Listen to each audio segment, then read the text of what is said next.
नमस्कार, मैं अनामिका आप सभी का हार्दिक अभिनंदन और स्वागत करती हूँ। चंद्र टरे सूरज टरे, टरे जगत व्यवहार, पैदृढ़ श्री हरिश्चंद्र को टरे न सत्य विचार। जी हाँ, आज हम बात करेंगे राजा हरिश्चंद्र के बारे में। अयोध्या के राजा हरिश्चंद्र बहुत ही सत्यवादी और धर्मपरायण राजा थे। वे भगवान राम के पूर्वज थे। वे अपने सत्य धर्म का पालन करने और वचनों को निभाने के लिए राजपाट छोड़कर पत्नी और बच्चों के साथ जंगल चले गए और वहाँ भी उन्होंने विषम परिस्थितियों में भी धर्म का पालन किया। आज हम उन्हीं की बात करेंगे और उन्हीं की कथा प्रस्तुत करेंगे। राजा हरिश्चंद्र का नाम सच बोलने के लिए जगत में प्रसिद्ध है। उनकी प्रसिद्धि चारों तरफ फैली थी। इनका जन्म इक्ष्वाकु वंश में त्रिशंकु नामक राजा तथा उनकी पत्नी सत्यवती के पुत्र के रूप में हुआ। राजा हरिश्चंद्र सच बोलने और वचन पालन के लिए मशहूर थे। वे बहुत बड़े दानी भी थे।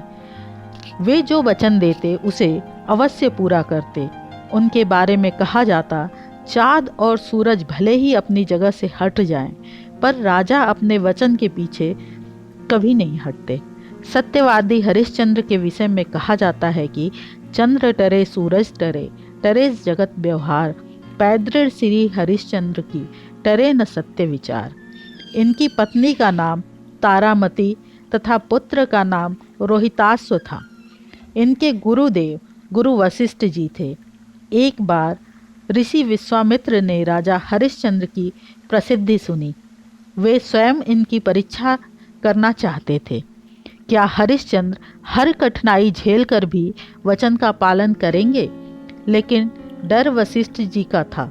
वशिष्ठ जी ने कह दिया, आपको यदि मेरे शिष्य और राजा पर शक है तो आप खुशी खुशी परीक्षा ले सकते हैं और मैं भी बीच में नहीं आऊँगा।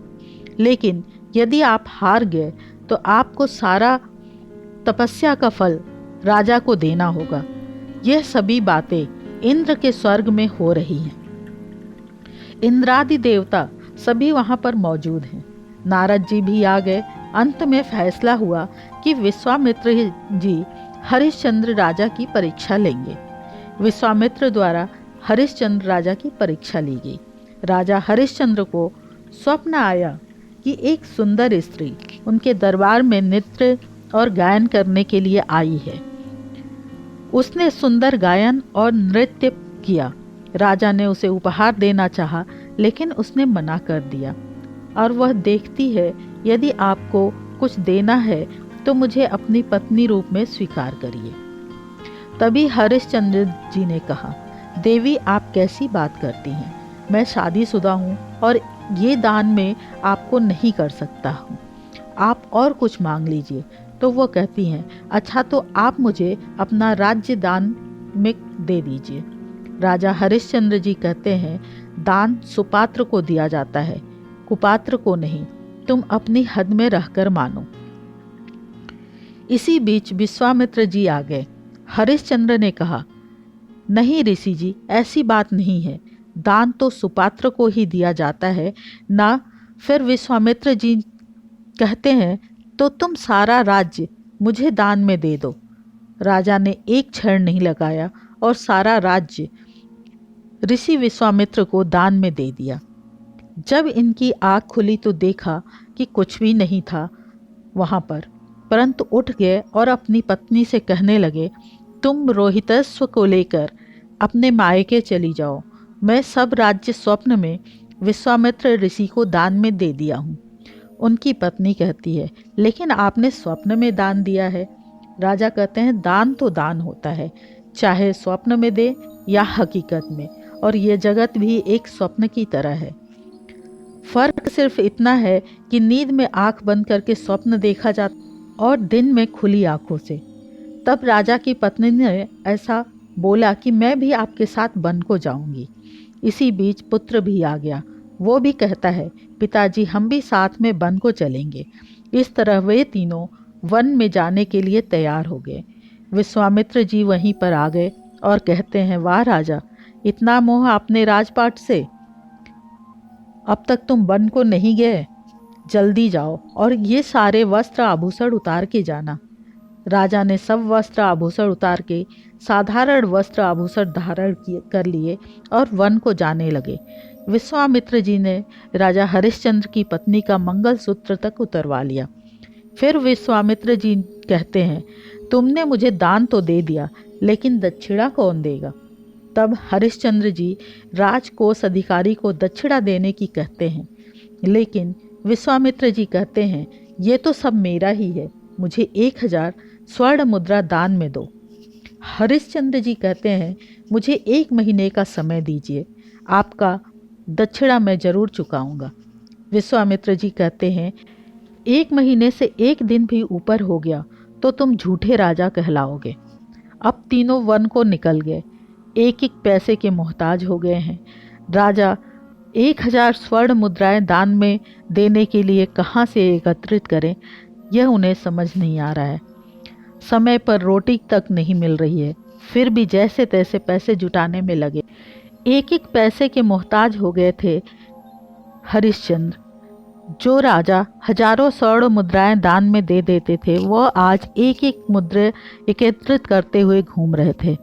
समय पर रोटी तक नहीं मिल रही थी, फिर भी जैसे तैसे पैसे जुटाने में लगे हैं। जैसे जैसे करके उन्होंने 29 दिनों में 1000 स्वर्ण मुद्राएं एकत्रित कर लीं।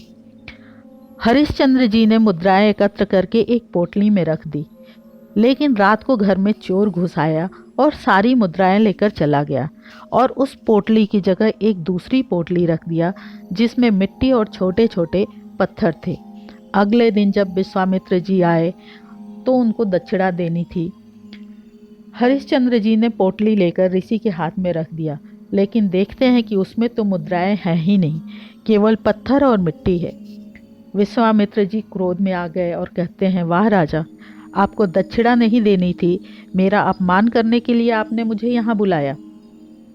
हरिश्चंद्र जी कहते हैं, मुनिवर हमें क्षमा कीजिए, मैंने एक एक पाई एकत्र की थी, लेकिन पता नहीं यह क्या हो गया। तब हरिश्चंद्र जी अपने पुत्र और पत्नी के साथ जाते हैं और कहते हैं, अगर संध्या तक आपको दक्षिणे के पैसे नहीं चुका पाया तो जगत से मेरा नाम मिट जाएगा। और यह कहकर काशी के बाजार में बिकने चल देते हैं।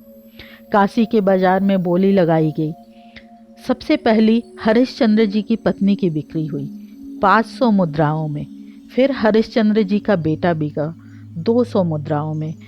जब 1000 मुद्राएं नहीं हुई तो हरिश्चंद्र जी ने खुद को बेच डाला और इस तरह 1000 मुद्राएं एकत्रित करके विश्वामित्र जी को दक्षिणा देकर अपना वचन निभाया। हरिश्चंद्र जी की पत्नी और उनका बच्चा एक सेठ के यहाँ नौकरी करने लगे।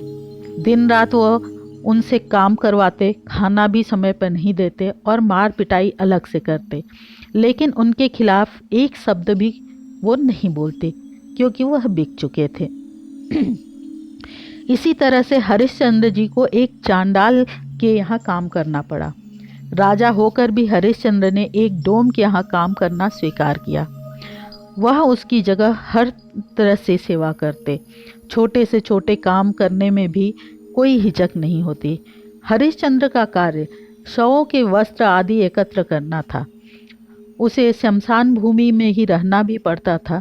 शमशान घाट की रखवाली करते थे और बिना शुल्क लिए शव को जलाने नहीं देते थे। ये इनके मालिक का हुक्म था।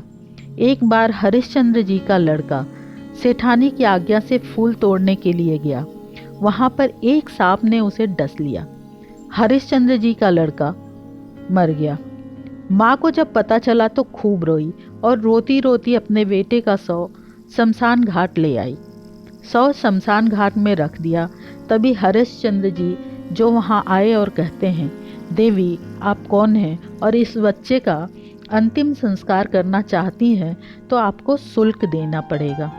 उनकी पत्नी कहती हैं कि ये मेरा इकलौता बेटा है और सांप ने इसे काट लिया है, लेकिन मेरे पास देने के लिए कुछ भी नहीं है।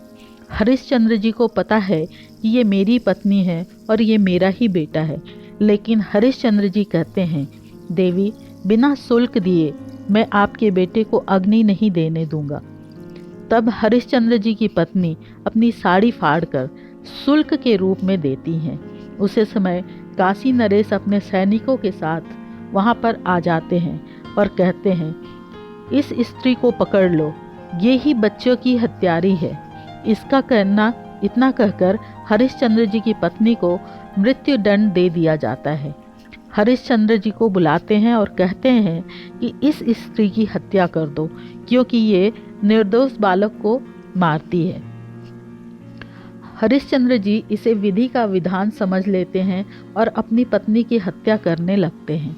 इसी समय भगवान नारायण, लक्ष्मी, नारद और विश्वामित्र जी प्रकट हो जाते हैं। हरिश्चंद्र का पुत्र रोहिताश्व भी जीवित होकर वहां आ जाता है। भगवान विष्णु कहते हैं, हरिश्चंद्र तुम्हारी जय हो, तुमने सत्य के लिए सब कुछ त्याग दिया। धर्म और कर्तव्य भी तुम्हें सच के मार्ग पर चलने से रोक नहीं पाए। रोहिताश्व भी जीवित होकर वहां आ जाता है। फिर विश्वामित्र जी ने कहा कि ये सब परीक्षा मैंने ही ली और आज मैं तुम्हें अपनी 60,000 वर्षों की तपस्या का फल देता हूँ, और जब तक सूरज चाँद रहेगा तब तक तुम्हारा नाम रहेगा।